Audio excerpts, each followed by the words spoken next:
प्रदेश के समस्त शिक्षामित भाइयों बहनों, मैं जितेंद्र साई 23/12/2020 का ऑडियो आपके बीच में प्रेषित कर रहा हूँ।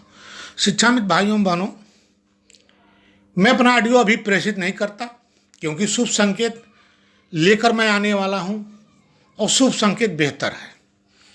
मैं इस हर्षोल्लास से कहना चाहता हूँ कि आपका भविष्य उज्जवल होने जा रहा है। कुछ ग्रुपों में तरह तरह की खबरें चल रही है 2 दिन से मानदेय को लेकर। कुछ लोग तो ऐसा डाल दिए हैं कि 9 महीने तक शिक्षामित्र का मानदेय नहीं मिलेगा। कुछ लोग किसी अखबार की पुष्टि नहीं है, किसी टीवी की पुष्टि नहीं है, किसी अधिकारी का पुष्टि नहीं है, ये भी लिख दिए हैं कि 2022 में शिक्षामित्र निकाल दिए जाएंगे। ये खबरें बिल्कुल निराधार है, कहीं सत्यता दूर दूर तक नहीं है, कहीं इसकी आधिकारिक पुष्टि नहीं है।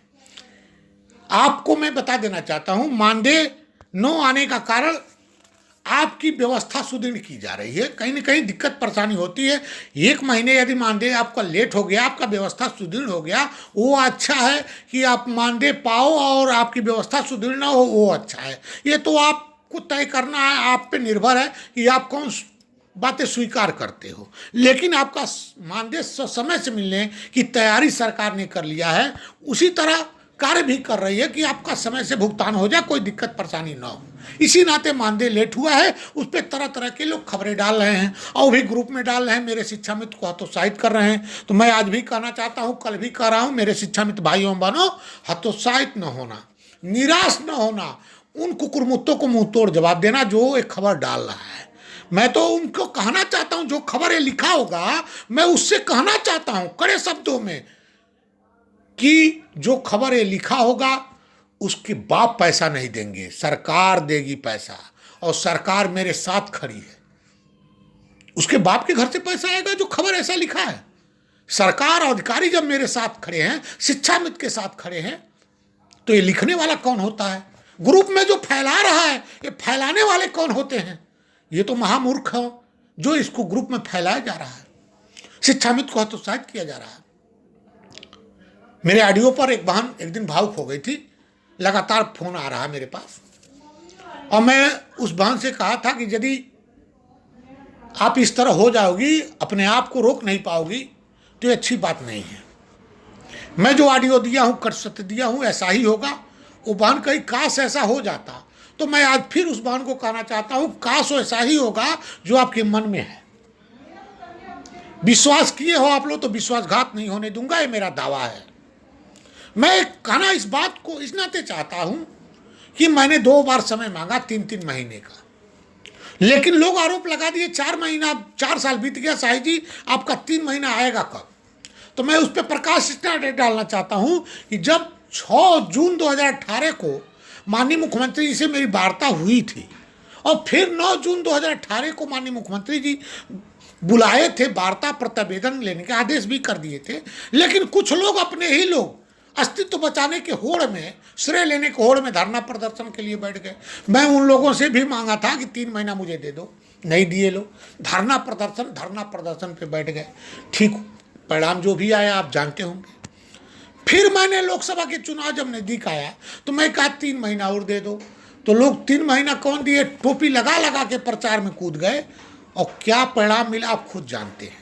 फिर मैं कहना चाहता हूं, करबद्ध निवेदन करना चाहता हूं सभी संगठनों के भाइयों से और नेताओं से, विधायक, मंत्री, संतरी सब बन लेना, लेकिन 3 महीना दे दो मुझे। 3 महीना यह शिक्षा मित्र का भविष्य का महीना है। यदि इस महीने में चूक गए तो फिर अता पता नहीं होगा कि अब कहाँ कैसे होंगे, क्योंकि ये मेरा अधिकार है।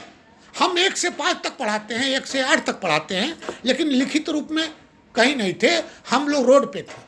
उसको मैं लिखित रूप में कराने का प्रयास कर दिया, जैसा कि लेटर जारी हो रहा है, लगातार जारी हो रहा है। हम सबके आदर्श अधिकारी शिक्षा मित्रों को समस्याग्रस्त नहीं होने देंगे, ये मुझे पूरा विश्वास है। शिक्षा मित्र की हर समस्या को समाधान करते जा रहे हैं, लेकिन फिर भी कुछ लोग कमेंट जरूर करते हैं। वो कमेंट इस नाते करते हैं कि उनकी अंगुली में खुजली है उनके पेट में भी खुजली हो जाती है। तो खुजली इतना हो जाएगी उनको अता पता नहीं होगा, लेकिन कार्य शिक्षा मित्र का रोक नहीं पाएंगे। और वो भी अपने पद पर अपने लिए कमेंट करते हैं, ये शोभा नहीं देता है। जितेंद्र साई को टारगेट बनाया जाता है, ये शोभा नहीं देता है। टारगेट बनाते अपने दुश्मन को तो अच्छा लगता, लेकिन टारगेट जितेंद्र साई को बना के करते हैं तो अच्छी बात नहीं है। मैं आपसे कहना चाहता हूँ, अभी एक बात और बता दूं, ऑडियो के बाद धमकियां भी मेरे पास आई। मैं तो दंग रह गया। श्री अखिलेश यादव जी के नाम से धमकी दी गई। मैं उस भाई से पूछा कि तुम्हारा नाम क्या है, तो सीधे श्री अखिलेश यादव जी का नाम लिया। मैं अखिलेश यादव जी का बाणी बोली सब पहचानता हूँ। ऐसे धमकी दी गई। मैं उस धमकी देने वाले भाइयों से भी कहना चाहता हूँ, मैं 3 महीने बाद आपके जनपद में आ जाऊंगा। जहां कहोगे, जिस चौराहे पर कहोगे खड़ा रहूंगा, गोली मार देना, कोई दिक्कत नहीं है। मुझे कोई गुरेज भी नहीं होगी। मेरा कॉलर पकड़ लेना, मुझे कोई भी गुरेज नहीं होगी। लेकिन शिक्षा मित्र का हित जो होने जा रहा हो रहा उसको हो जाने दो। धमकी तो बहुत लोग दिए, और जितने लोग धमकी दिए उसको आज तक अता पता नहीं है। यदि मैं उस एक्शन से काम करूं तो फिर आप दिक्कत करोगे कि जितेंद्र साई द्वारा गलती कराया जा रहा है, शिक्षा मित्र पे कार्रवाई कराई जा रही है। ये आप प्रदर्शन करोगे ग्रुपों में, लेकिन मैं ऐसा नहीं करने जा रहा हूं। मैं 3 महीने बाद ही आपको फोन करूंगा, क्योंकि वो नंबर सेव किया हूं। आपके जनपद में आ जाऊंगा, आप गोली मारना, कॉलर पकड़ लेना, मुझे कोई गुरेज नहीं होगी। लेकिन इतना जरूर कहना चाहता हूं मेरे भाई, एक कमेंट्री या धमकी छोड़ दो, शिक्षा मित्र का भला हो जाने दो। फिर मेरे शारदा शुक्ला जी वरिष्ठ पदाधिकारी हैं और मांडलिक मंत्री हैं इलाहाबाद के, उन्होंने भी निवेदन कर लिया, मेरे संगठन के लोग भी निवेदन कर लिए। लेकिन आप अपने चरित्र को उजागर करने का प्रयास जरूर करते हैं। तो मैं आज भी कहना चाहता हूं, यदि मेरी वाणी से दुख हो, यदि आपको दिक्कत हो, तो श्रेय लेने की होड़ में श्रेय ले लेना। लेकिन बार बार निवेदन करना चाहता हूं, 3 महीने मुझे दे दो। सभी संगठन के नेता, जितने संगठन के नेता बने हैं और हैं भी, उनसे भी निवेदन करना चाहता हूं, करबद्ध आग्रह बार बार कर रहा हूं, ये 3 महीना दे दो, शिक्षा मित्र का भला हो जाए। कुछ शिक्षा मित्र की समस्या आई है ट्रांसफर की, वो मैं वार्ता किया हूं, पहले पत्र दे चुका हूं। उस पर बार बार पत्र देना उचित नहीं लगा, इस नाते पत्र नहीं दिया हूं। जब वार्ता हो रही थी, साहब ने पूछा कितने शिक्षा मित्र ऐसे हैं। हम कहे लगभग 10,000 होंगे पूरे प्रदेश में। सब लोग अपने अस्थायी अपने जगह पहुंच जाएंगे तो अच्छा कार्य करेंगे। और अच्छा कार्य जो सर का निर्देश हो, जो हमारे श्रीमान महानिदेशक साहब का निर्देश हो, हम अक्षरशः पालन भी करेंगे, करते रहेंगे। लेकिन कुछ लोग उसमें भी भ्रम पैदा कर रहे हैं, वो भ्रम न पैदा करें। एक बात जरूर कहना चाहता हूँ, दीक्षा ऐप से प्रशिक्षण जो मेरा भाई लिया होगा उसी का भला हो सकता है।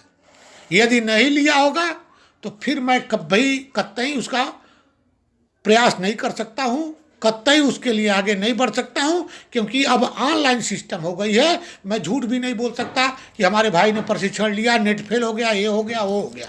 आप किसी माध्यम से, किसी तरह अपनी पासवर्ड को फिट करके किसी के मोबाइल से, घर परिवार या अगल बगल के मोबाइल से अपने दीक्षा ऐप का प्रशिक्षण जरूर प्राप्त कर लेना, क्योंकि ये आपकी भविष्य का प्रशिक्षण है, आपके भविष्य उज्जवल का प्रशिक्षण है। इस नाते आपको बार बार पुनः एक बार कहना चाहता हूँ। अभी आपको पता भी चलेगा, एक आदेश भी आएगा कि आप कितना बेहतर कार्य करते हो, कितना अच्छे से कार्य कर लेते हो।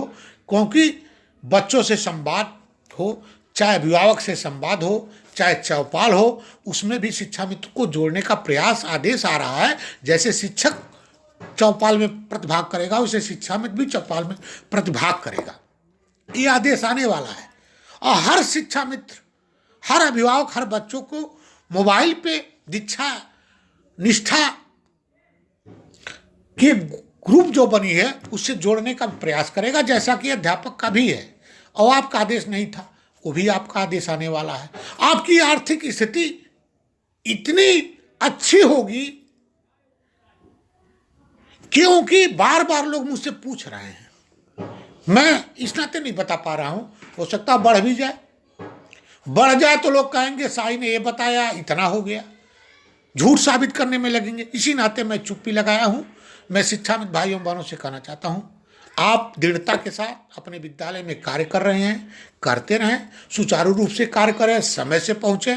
कोई आपत्ति विपत्ति आए तो जितेंद्र साई आपके साथ खड़ा है, तन मन धन से खड़ा है, कोई दिक्कत परेशानी नहीं है। आपने देखा होगा जब कोरोना जैसे महामारी में भी अपनी जान को हथेली पे लेकर घर से लखनऊ तक डेरा डाला था, और मैं कहीं हिचका नहीं, आपके हर समय से मानदेय भुगतान कराने का प्रयास किया, हर समस्या को निदान कराने का प्रयास किया और सफल भी हो गया।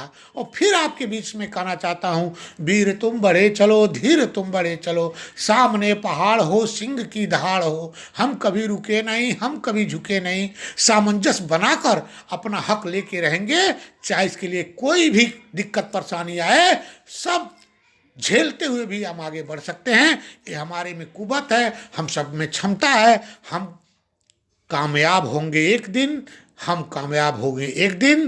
मन में है विश्वास, पूरा है विश्वास। जय शिक्षक, जय शिक्षा में।